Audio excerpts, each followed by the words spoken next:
5, 4, 3, 2, 1, boom. Welcome to the WAKAAN TV. Did you ever, well, I guess the answer is kind of obvious, right? Because we've also spoken about it before. Like, I never really thought this far ahead. I wanted to start a label for various reasons that we touched on last time.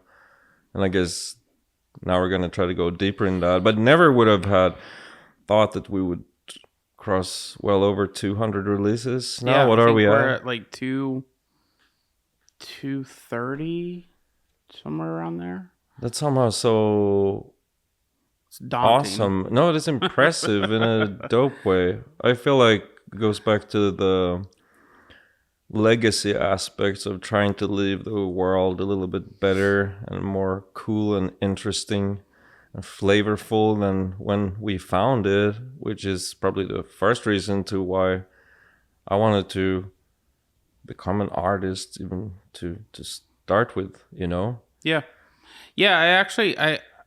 I definitely want to dig into that and kind of lean in on it. So,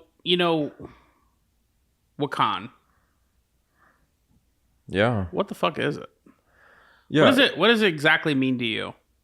To me, Wakan is a community and a portal for freeform art.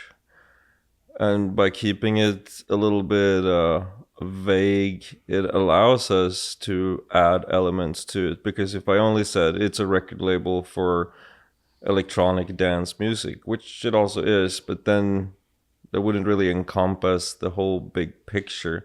I think like at the wheelhouse, or maybe even the engine of everything, is really the way that we work with our artists, which is more of a, I mean, it's a business, but it's also a collectivist mindset of all boats rise with the tide, that we're trying to strengthen both our infrastructure through making more connections with people who are distributors or who can market or whatever it is, do awesome artwork, make clothes, and then distribute those means in terms of connections and whatnot with all our people.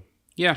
And it should also be said, before I forget it, that it's also takes a lot of responsibility in terms of like, who are we actually turning toward? Who are we trying to promote and work with? Because you can't work with everyone, because again, you can only give what you have. So we have limited resources. That is something that is tricky to gauge. And also something that I think about with your job, because your day-to-day is also, you're an artist manager. Yep. And that's what you've been the longest. And maybe a question for you, like, how is that just something you get better at with time? It's just an interesting quandary, how to sort of sniff out success or people's trajectory, potential trajectory, you know? If I knew, I mean, that's I would be making a lot more money. You know, that's why children are so beautiful, because they hold all the potential, you know, and why they need to be protected at all cost. But then as an adult, what do we do with it? And you know, it's not always so obvious. Yeah. No, I agree. It's definitely a labor of love. But I think, you're the one who started the label. As we learned, I previously was not necessarily a believer in the label, like we spoke about last time. Not because I had doubts about what, how that would maybe affect what you're doing as an artist, but more about the fact that, like, what would it become and where would it go? Most artist labels, at least from my experience or that I've seen, usually kind of stall out somewhere. And why do you think that is? Because I have a theory.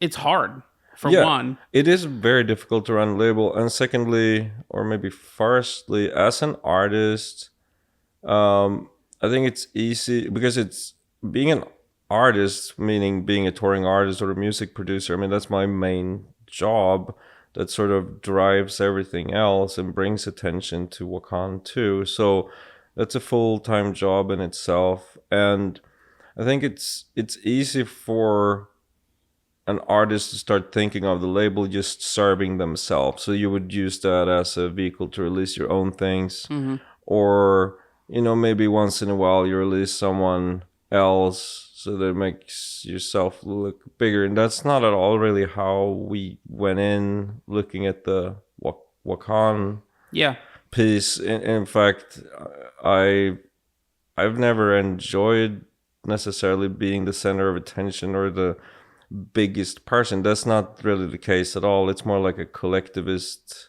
We're not trying to build one tower. We're trying to build a village. Expand horizontally. And I think like your original question is, why are people not more successful? Is I think artists are naturally and inherently a bit selfish. Gotta be, almost. Yeah, and I definitely think that there's a time and a place for that. But I think it's really tricky for an artist to kind of step outside of themselves and, I don't want to say focus or look at what other people are doing, because the grass is always greener. There's always somebody doing some cool shit. But more about like how they can help serve that person's success as much as their own. And if they empower this person, will that in return make it so that they are maybe not as successful, or they're not going to get the same benefits and the same great things that maybe other said X, Y, and Z person might get. And I think that's why you see a lot of artist-ran labels not necessarily always fire on all cylinders, because for one, it takes a lot of energy and it takes a lot of hard work. And if you're going to put forth that hard work, naturally you want to put that into your own business and your own brand. But in addition to that, it also kind of, in a way, goes against the grain of like the mindset of like focusing on your own stuff to help serve other people. And I think that that's oftentimes why a lot of artist-ran labels kind of stall out. And, that's really what I want to kind of like touch on. I think that this, we need to kind of like analyze the label and kind of take a step back and, talk about kind of the history of how we got to this place, talk about where it all kind of came from, talk about like the meaning of even Wakan and where that came from, because I think that that's pretty interesting stuff. And I would even venture to say there's probably a decent amount of it that I don't necessarily know. So, I think where I'd like to kind of start is just kind of talking about, when we briefly kind of skimmed the surface on this last time, but talk about really like where the label started. Why the name Wakan? What the fuck does Wakan even mean? Where did that come from? Well, the word basically translates to the female god, or the female essence of God. And it's a word that I picked to honor my mentor, Swifter, who I was an apprentice under in different arts. Funny enough, both martial arts and then becoming a medicine man. It's a path I'm still on, but he unfortunately passed. And it was at the time where my mentor passed that I guess I went into a crisis and a depression in terms of, both losing someone I dearly loved, but also losing my clear sight of my own path. Because at that time I was working as a martial arts instructor mostly, and also touring on the side, but really I was building myself and teaching myself how to be a strong leader. And what was this here stateside? Was this in Sweden? Like where? This was in Arizona. Okay. Where I moved over from Sweden on a visa to study martial arts. and that's how me and Swifter met. How did you guys get connected? Via an ex-girlfriend of mine found out about Swifter, and I went and visited him, and we clicked, and then he helped me with also the fact that I've been studying martial arts previously to put together a visa for me to come over and study slash teach. And then very shortly thereafter, I was already proficient enough to start helping teaching classes and stuff. Simultaneously, I went to college, university for psychology, and did a whole bunch of stuff. But a lot of it was just character building, building myself.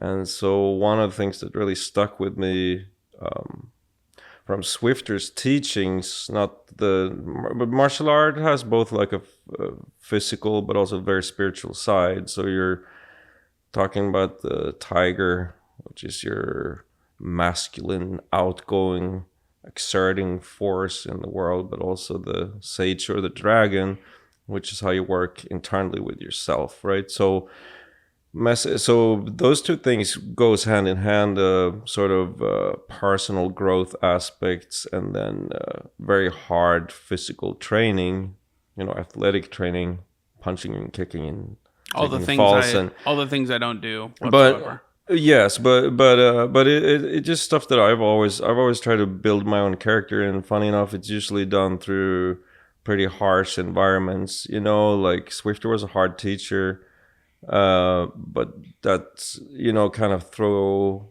me into the fire approach and just make it work. But it taught me a lot of things. One thing that stuck with me, though, going back to the name choice of Wakan, was what he spoke about, the sacred law of everything is born by woman, sparked by the masculine, and nothing should be done to harm the children.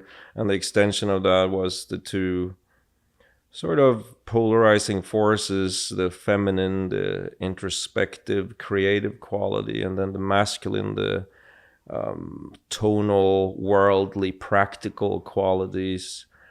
And then the essence of that would then be the feminine Wakan and the masculine SASQUATCH. And then when they marry and merge, they create Wakan Tanka, which is translated roughly into the Great Spirit, which is what he saw as God, basically, the Godhead, the deity, the mysterious sum of everything that we don't know what it is, right? So that was basically, I guess, the titling of the label of Wakan and SASQUATCH was in a roundabout way to honor. Because, yes, so, and it felt fitting because the essence of the creative force, the energy that gives birth to new artists, to new talent, that would be Wakan. It felt so fitting because it's such a positive, clean energy. Right.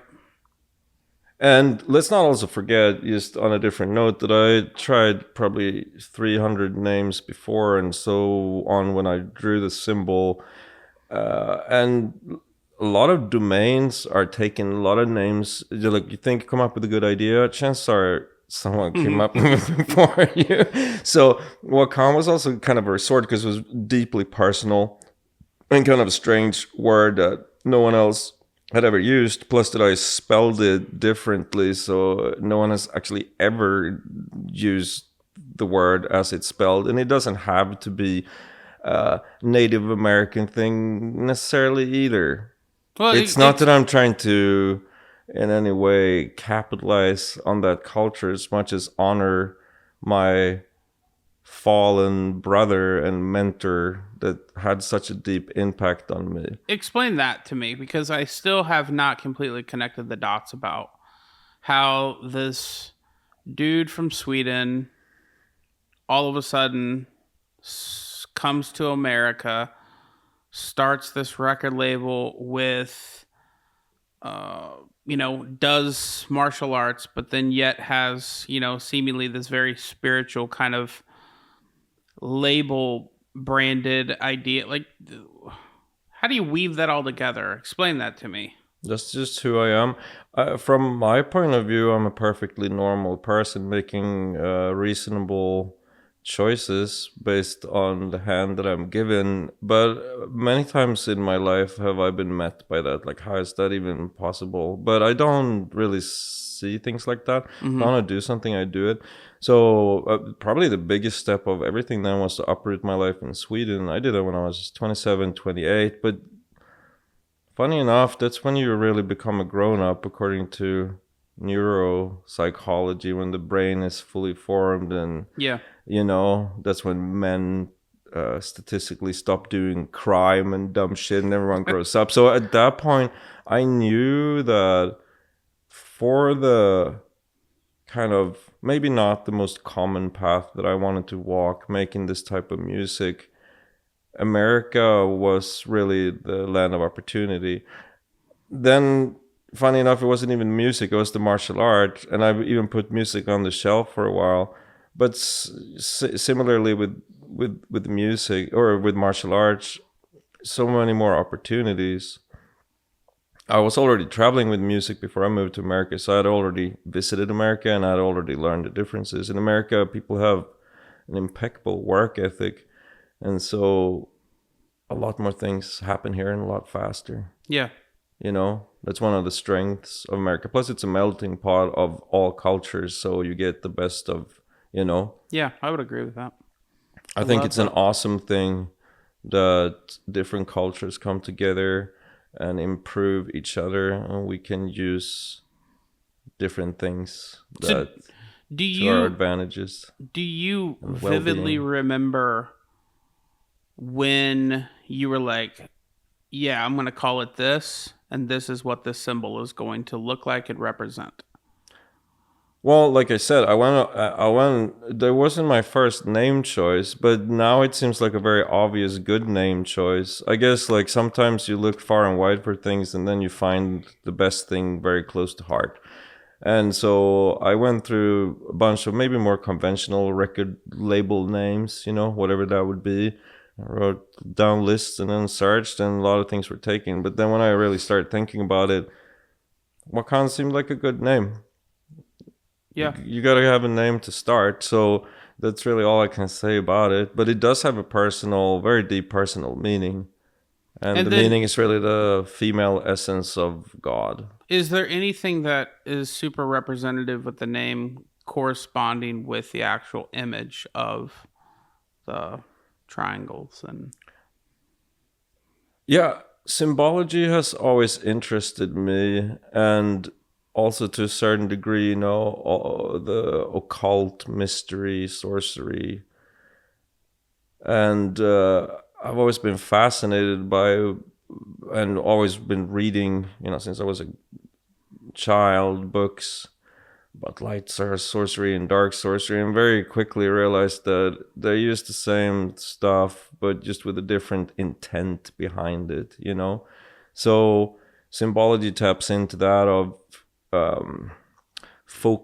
the eyes and the mind focusing on something and the intent behind it. And I wanted a symbol that really represented something very light, inclusive, enlightenment, self-growth, success. And so based on the books and the paths I've been walking previously in my life, where symbology is one of the tools, I put together something that I thought was just the essence of the lightest thing I could think of. And that's the symbol I came up with. There's elements of that symbol that are crooked. Huh? There's elements of that symbol that are crooked. A fan pointed that out to us. Oh yeah, that I was like 42 pixels off there. That must have been fixed by now, right? No. Okay, so it's still like but maybe that taps into the. I think it's imperfect for a reason. I think we actually had this conversation. Well, it's because I was clumsy. But if you want to go deeper with it, yes, like nothing is ever perfect, and I have to. So I'm a rigid perfectionist in a lot of things that I do, and you know this very well with me, second guessing, overanalyzing person, but somehow, yeah. Even though my best efforts 42 pixels off. So but it still works. Totally. And so I guess that's the learning there. People are crazy enough to get it tattooed on them. I think it works. I'm impressed someone even noticed.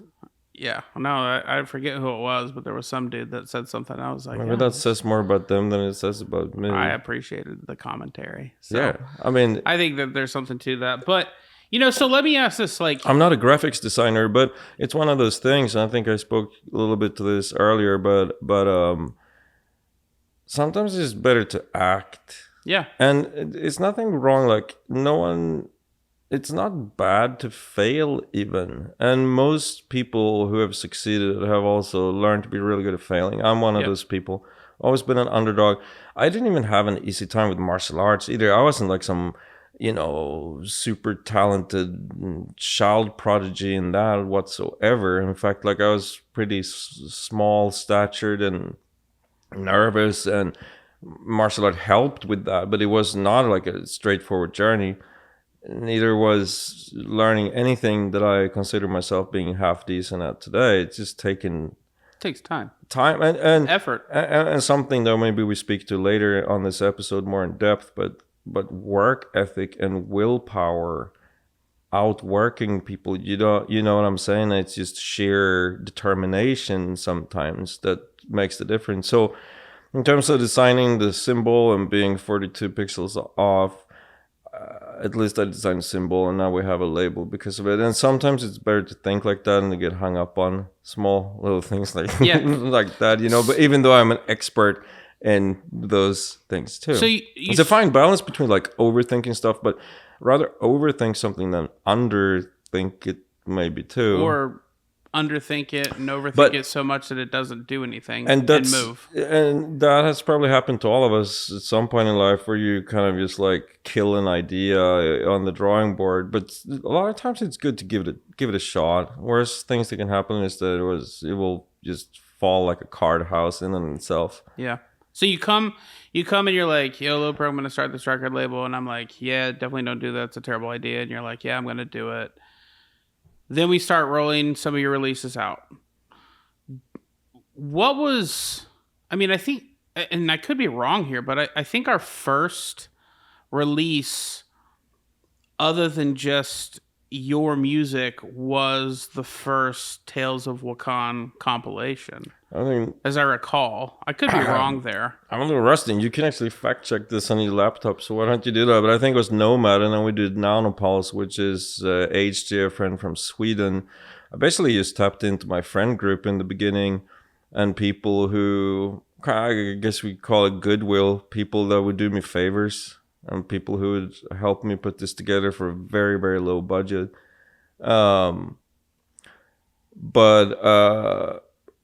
Then we also did that compilation. Yeah, and it was just people that I admired / knew. Some people also felt sort of realistic to reach out to because they were already in my sphere. You know what I'm saying? Right. That's also a thing, that you don't approach people that are already exclusive or working with other people necessarily in this industry. You've got to be gentle and nice with everyone, and all about those things. Totally. But so, it started from a very small little pool of people. And then I guess what was different too, that maybe we should speak about, is the fact that we've never really accepted demos. And that was something I decided very early. It's like, we don't want music sent to us. We're scouts, and we're gonna... Yeah, why is that? Like, what's your philosophy there? It's that since we build artists, we don't just look at a song in a vacuum. It's a bigger picture of, is this person driven? Are they already out here touring? Where do they live? Is there someone in deep mountains of the Himalayas somewhere that we don't know? How are we going to help this person? You know what I'm saying? Like, it needs to be on as many levels as possible, realistic, to actually do something of value for this person, because it's not just about slinging out a record. Right. This is a bigger picture. We like working with people, not at all necessarily exclusively, but under a long period of time, so we have time to build, learn how the person works, learn what... It's not the same, you know more about this than me, but like what works for each artist for example, for myself, I sell a lot of tickets and play a lot of shows, but there are other artists who have way more impressive Spotify numbers than me. You know what I'm saying? And that might be totally vice versa for another person. So trying to find like, where do this person fit in? And so that's like a much bigger picture, where if we can start looking, and it's also a lot about the person, as you know, like we want to work with good, kind people who have the right intent behind what they do. Of course, talent is super important too, and to a large degree, talent comes, or perceived talent comes, out of just like a lot of work to learn how to make music really well. That's a steep learning threshold to begin with. It's definitely a discipline that you need, I'd say, years to perfect in most cases. Yeah. Or if it never even gets perfected. I don't think I know an artist that is super content with what they've done. And now we have such a huge networks that today we do get sent a lot of music from a lot of people, but most of those are returning friends that we have worked with before. Yeah. And then, of course, since we're bigger and our email addresses and everything is out, we also get the what do you call it? Unsolicited music, which it's not that I mind, but I also don't want to have this, like, I never committed to getting all this music and being forced to listen to it and write feedback and blah, blah, but that's not my job. That's not what I'm trying to do, be like a music reviewer. It's more about finding the right opportunities out of all the opportunities, to pick the right one to help a real person, a human, and treat them as such in the best way we possibly can, Yeah. So that's why like demos just felt like very impersonal, sort of, and not really the best way of even gauging how an artist is going to do. Because it's not even like... It all fits into a bigger picture, and sometimes even like, you would probably agree with this, you see someone live and it's like, oh my God, and it's like so dope stage presence, and it's like, it's gonna work, and like, we're all a work in progress. Yeah. Some people, like for myself, for example, I was horrible on the mic and immigrant speaking broken English, so that's something I've had to work on, even wanting to turn it on, and so, but you can learn things when we start from different vantage points. Yeah. So what exactly, like, the label itself doesn't necessarily accept demos, but like, what exactly is it that you feel that makes somebody, let's just say, a Wakan type artist? Well, it starts with the music for me. I'm an artist, and I definitely... it's I think that's also maybe changed a little bit. From the very start, I wanted to be a healthy alternative to what was already out there, as opposed to flooding the, at the time, sort of rich traps / hard dubstep market. So initially, I was looking for artists who did more of a free form, maybe a little more melodic, or a little deeper, a little different in some way or the other. But I don't think that's necessarily true anymore. I feel like now our sound that we sort of broke through and helped pioneer, which is in its way a mutation of a bunch of other genres slopped together, is so well known and been buzzing for years that maybe Wakan actually has a sound. I guess that when we found that, Wakan sort of has a sound. It's just grown into that. That's when we started SASQUATCH for the more chill out, like down tempo, relaxing or / melodic, vibey, organic music. So obviously, talking about the label, what we're looking for in said artists, like we've touched on, maybe what some of the identifiers are for acts that we're currently looking for, versus some that we're not, and that kind of plays into the whole demo thing. I think, like, from my perspective, like, I'm a manager first and foremost, and what I'm looking for in a client, I think, is also parallel to what we're looking for in artists to sign. Nobody wants to attach their brand to an act that's not going anywhere. We're looking for artists that are growing exponentially, that are out touring, that are playing shows, that are releasing really cool tunes. But then at the core of that, I honestly believe that good people fundamentally make good music. And I think, with kind of the history of Wakan, without getting into it too deep, that's oftentimes things that you kind of experience and grow through. Maybe people, change, and what their wants are in a label and who they are as a person also kind of change. And, kind of thinking through like what it is we're looking to sign, that kind of changes over the course and the trajectory of an artist and as they grow.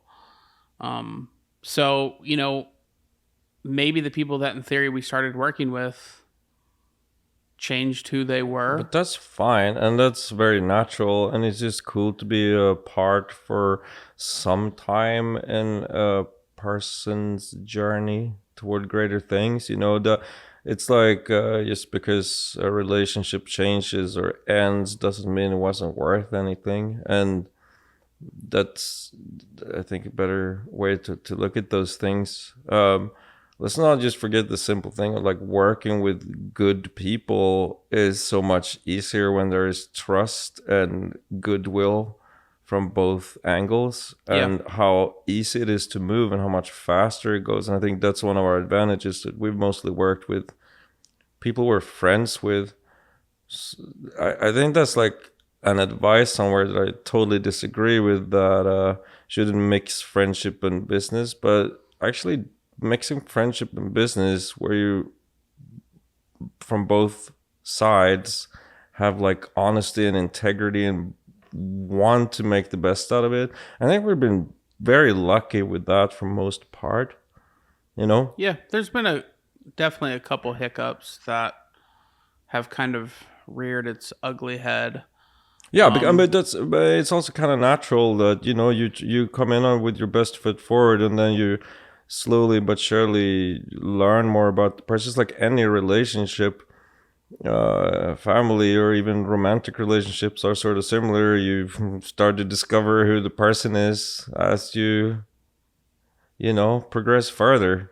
Yeah. And so, of course, we've run into a couple of people that we were not compatible with, or who somehow maybe changed a little bit once success dug its ugly claw into them. It is, being an artist and going back to like being self-absorbed, it takes a lot to, and you got to dig really deep in yourself to find those gems and the music and stuff. And maybe that's where it starts, and then it becomes a bubble and you get all these accolades, and then drugs and, if you're a man, pretty women, or vice versa. I mean, there's like so many temptations, so that maybe that should be added too. And something that I for sure have learned to look for a lot more. Like, how is this person like wired? Are they like addicted to shit? Are they, what's really going on here? Yeah. And that came out of like some PTSD of not realizing maybe all the time who I was dealing with, and losing people over it, or becoming just like really awkward looking at how their career is progressing, where I'm like, what have I brought into the world a little bit, So that's a responsibility too, and something that I've had to take a very close look at myself and kind of landed in. It's been tough emotionally, but also like you gotta just like man up and figure out like how to move forward. And I've done that through, I feel like I'm vetting people way harder today. Yeah, and I think it's also, with artists, there is every artist has to take accountability of their own actions as well. And I think then that kind of pushes out to the label, their management, their agents, and so forth. And if it doesn't start at that fundamental place of the artist and that person taking accountability for the things that they do and who they are, then of course it's going to potentially be toxic throughout because, you know, For they're sure. not taking accountability for what they can. If it's one thing I've really learned through living my life is that you don't ever get away with anything ever. Like, just very broad strokes. It's like, you just don't fuck around. And that is so important. It's like no amazing music or anything in the world is going to save you for a rotten person. Yeah. And, you know, I guess I've even said this on stage a few things. At times I don't have to be like the most smart or talented, but I want to be the kindest and most caring. And it also seems to be, I think that's what I care about the most. Yeah. Obviously, if you're gonna run a business and it's gonna be based on art needs to be good, and you're gonna be a pragmatic business owner and not mess that up either, you know. But morals is like way more important than you would think, especially in the long run. Yeah, totally. I mean, and it goes back to artists being accountable to their actions of what they do and what they say, and understanding that, you know, you're on stage and people look up to you, and holding that responsibility high. And, you know, I can't always necessarily say that we've signed always the coolest or the freshest or whatever kind of act, but the majority, with the exception of a handful, are people that, you know, we're legitimately friends with and believe in. And just because they misstep doesn't necessarily mean that they should be cast aside. If that continues to happen and it becomes a pattern, then at that point you have to make choices. But after it's all said and done, you know, I think, you know, we've really kind of released a lot of cool records, and we've been able to build a lot of different people. And with that, like, let me ask this, like, when did you, and I don't know, maybe there's not a time, but when did you really kind of understand that Wakan was actually something that was like, holy shit, this is totally working?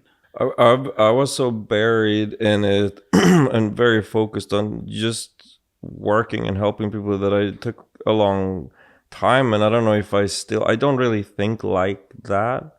I don't think that type of thinking is... Well, surely you have to acknowledge that this investment that you're making with people and the label and the brand at some point is like worth doing. Yes, but I changed my goals all the time. Like, one of my first music goals was to get one of my songs on a vinyl. That was like, at one point, that was like my highest goal that I had with my music, you know what I'm saying, when I was like 14 or 15 or something. But then once you reach there, you got to set new goals. So I'm never settled, or I think we can do a lot better. I want this to be working way better, is, you know, if you want to know the truth. But I think the coolest thing, it is really cool when you can, and it's not necessarily about money, but it is about like when I see that we've been able to help people live off of their art, and then the extension of that person does a really good, responsible job with that, so they feed a larger community, and then you put all those pieces together, and that's where I feel like, wow, I'm just this little Swedish guy from a fishing village that somehow managed to tap into this large, it's like flower petals, and they all belong to the same beautiful flower, and like that makes me happy. And when I saw that, I don't know, I keep seeing it, you know.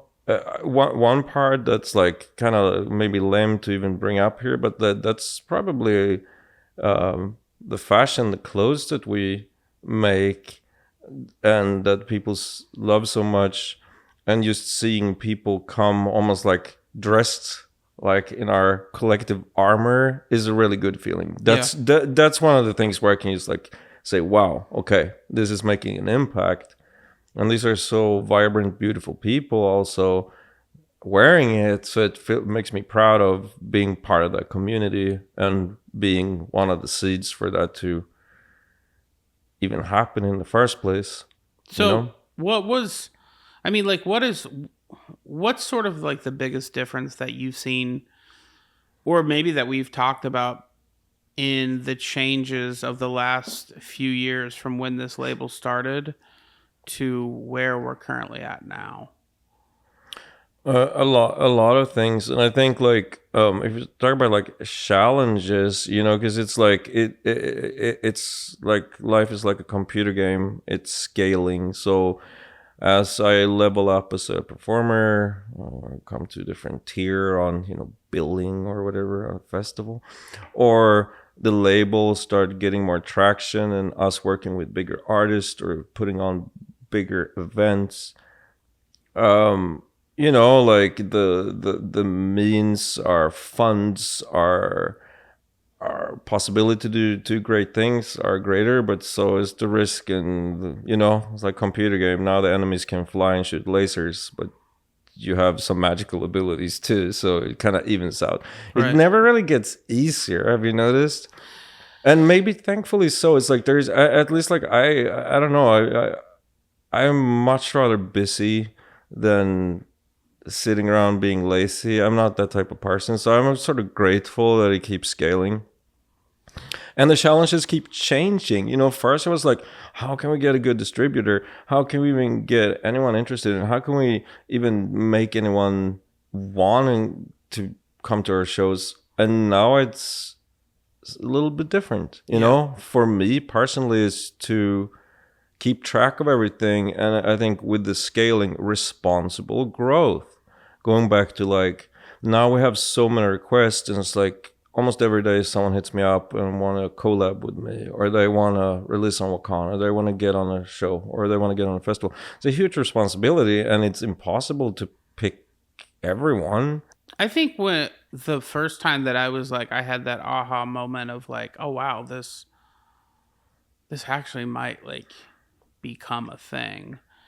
We were in Pontiac, Michigan, and we had just released Peekaboo's first record. And he's from Detroit originally. And we had flown him in as a surprise guest. Yeah. And being able to see him, he popped up with you during your set. You gave him 15 minutes to play his EP because, he wasn't even on the lineup. And then kind of seeing that energy that Matt pushed out, and like kind of like watching from behind the stage, like just being like, holy shit, like we just put out this record. He is now going absolutely berserk to all these fans. The show was sold out, and I was like, that was, I think, the time that I was like, it's cool. wow. It's also a good example Like, of someone we worked with and who we love very much, but who is also doing other things, and it's just cool to be a part of their journey. Yeah. I think that's why it works. Yeah. To be honest, there. But yeah, that's a good moment. Yeah, I think it's been interesting to see a lot of the firsts that have been kind of created from, our humble means, if you will.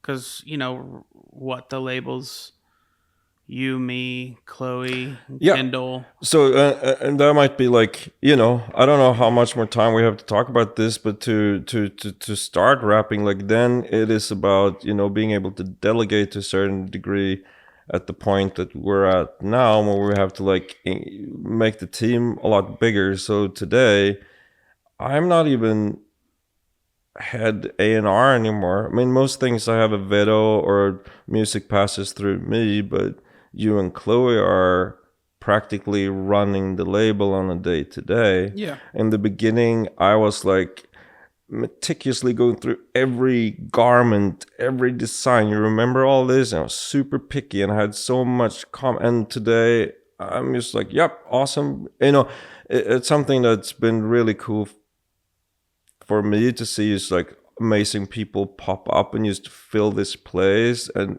in fact like freeing up. That's why we can do the podcast, for example, because otherwise I would have had to sit and do all these other things that now people smarter than me are actually executing on a higher level. So in a way, like that's the interesting dichotomy of life, I guess, is that it also sort of gets easier over time. We are doing more on a higher level and speaking to a larger demographic of people. You just need more good people. Yeah. Yeah, no, it's interesting too because I think like this is the first time ever since Wakan has started that we've almost not seen as much growth in bass music, and it's not that it's not out there; it is, but with needing to be a lot more selective about what type of people that we're working with, and trying to do something that's still genre bending and progressing forward, you know, with the pandemic, there hasn't been these years for a lot of artists to grow. It's been hard. I mean, And I it's think been really interesting to see kind of like this, like almost like, I don't want to say falling off. no, but it's natural because like the pandemic, like in order to be, it takes a little bit of balls to decide to be an artist and live off of your own art and to Right. come to that. And I think like taking a risk such as that is probably way harder for people to take during these last 2 years with just like paying the rent or whatever. You Right. gotta get, a warrior never sacrifices the tonal world. So like when things get tough, you gotta get tougher and you gotta be responsible. So I don't think like then like being an artist living off of music, that seems like such a luxury almost. It's gonna come back. Yeah, definitely. And also, I mean, like it's simultaneously stronger than ever. We're bigger and stronger than ever, and a lot of other people are too. But we haven't seen as much new. That's true. Yeah. And I also think that too. It's like because of what has happened, you're now starting to see a lot more offshoots of all these different labels, where people have said, you know what, fuck the man, I'm gonna take it on myself and do it. And I think that that's a great thing to It's awesome, see, and it's very inspiring to see. Chloe do her stuff with Odyssey and Jesse do his stuff with Cyclops. And, unfortunately, like in the midst of that, you also see things like Never Say Die recently, announcing that they were going to be shutting down. But wasn't sort of didn't I did not look into this, but what I heard was that we accomplished everything we set out to do, and we want to do other things. I mean, like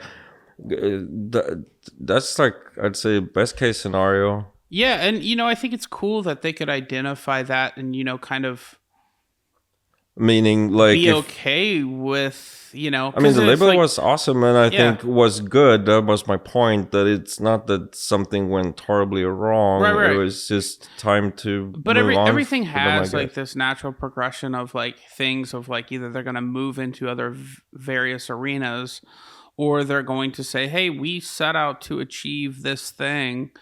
And, they did. And, fucking A, I think we're in a better place because they existed. Absolutely. And they put out some very fundamental records for our community to even be able to, be in this place. I almost played a lot of their stuff. Yeah. And it's cool to see them go out with such grace and integrity, and all those people are great, people, some of which I know and some of which I don't know as well. But, I think it's their path. And, I think that there's probably going to be somebody else that comes in and kind of fills that void. And for sure, that's the beauty with humans and evolution. Have we answered everything about how Wakan came about? We set out to do. No, I think that we have. I think. So now you mentioned it to me before we started. That's what you were gonna get through. Yeah, so I want to make sure. I think the biggest thing that I kind of wanted to encompass here is that there's a lot of people that come from all different places, and some of which maybe know the history, and some of which don't. And to understand kind of how this all kind of started, I think will lay a foundation of understanding of where we're gonna go. And I think having that history, not necessarily just from maybe an interview of like this short little segment that you answered a question one time 4 years ago about, but hearing you to be able to kind of expand on that, I think is super informative. But look, I think probably like the biggest two kind of touch points that I wanted to kind of like maybe close with. One, what do we stand for? what's our purpose with this label? And then 2, what do we believe in and where we're going to go? We even have a mission statement. Well, you need to tell me that because I feel like I should know that. You do know that. You were in part writing it. And we've been speaking about expanding said mission statement and making it even more eloquent. But we build artists, and our goal is to promote aspiring artists of freeform music so far. But now I almost want to say, since maybe the mission statement needs to be expanded, because now we're also promoting merch artists, like clothing artists, you know what I'm saying? Yeah. And help our thriving collective grow even more. And there's so many different, that's the cool thing, coming up with new ways to speak to people. This being one of them, the actual podcast, being on stage, being in people's homes in terms of collectibles and clothes. When I wake up in the morning and I have awesome things to wear and I look around and have beautiful things on my walls, I'm in a better mood. It's like, maybe it seems like it's not, on one end maybe it's stuff, but on the other hand, like it's our little power objects, It's moments. And that's how I work as a person. So I want to provide it in people's lives. What did I miss here? I think that is a great summary.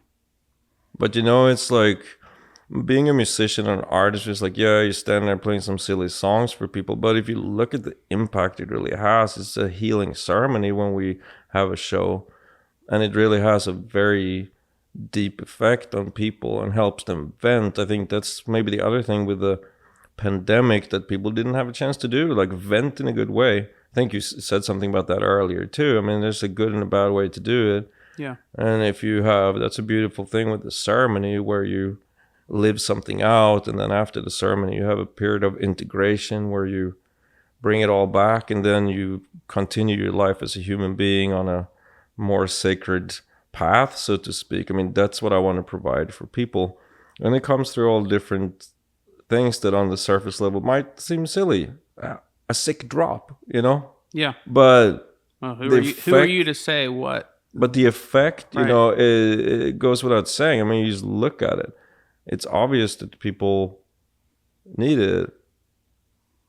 Or music for romantic dinners, and music to drive your car to, or music to sleep to, and music to rage to, and get those energies out. And I think that's what we try to provide too, if we talk about the actual art. Yeah.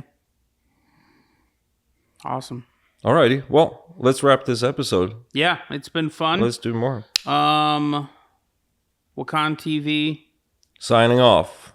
Take care.